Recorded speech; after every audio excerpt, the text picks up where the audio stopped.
రమ్య ఏం చేస్తున్నావు? చింతకాయలు తెంపుతున్నా. ఫ్రెండ్స్ ఇగో నేనైతే మక్కలు పెట్టడానికి వచ్చిన. ఇగో ఈ సైడ్ అయితే చింత చెట్టు ఉంది, పెద్ద చింత చెట్టు చూస్తారా? ఈ కాయలు అయితే మస్తు కాసినాయి. ఇగో ఈ కాయలతో అయితే చింతకాయలు పొయ్యిలో కాల్చి, మిరపకాయలు అయిన చింతకాయలు కాల్చి పిసికి చారు చేస్తే మాత్రం మస్తు టేస్టీగా ఉంటుంది. ఇగో నేను చారు చేద్దామని అయితే చింతకాయలు తెంపుతున్నా పుల్ల. మొత్తానికి అయితే మా రమ్య చెట్టు మీదకి వెళ్ళి చింతకాయ తెంపితే ఆ కిక్కే పోయా కదా రమ్య. అవేది ఇంకా అంటేనే నోట్లో నీళ్ళు ఊరుతున్నాయి చూస్తారా? ఇంత పెద్ద చింత చెట్టు, చెట్లే అసలు కనబడకుండా పోతున్నాయి చూస్తారా ఎంత పెద్దగా అంటే భలే ఉంది రమ్య చెట్టు.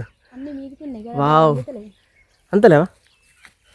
సో మొత్తానికైతే మా రమ్య పచ్చి చింతకాయలు తెంపింది. పేనక మాత్రం పులుసు పెట్టి ఏం చారు చేస్తా రమ్య? చారు చేస్తా. మొత్తానికైతే రమ్య చింతకాయ చారు చేస్తుంది. ఉంటది. Okay bye.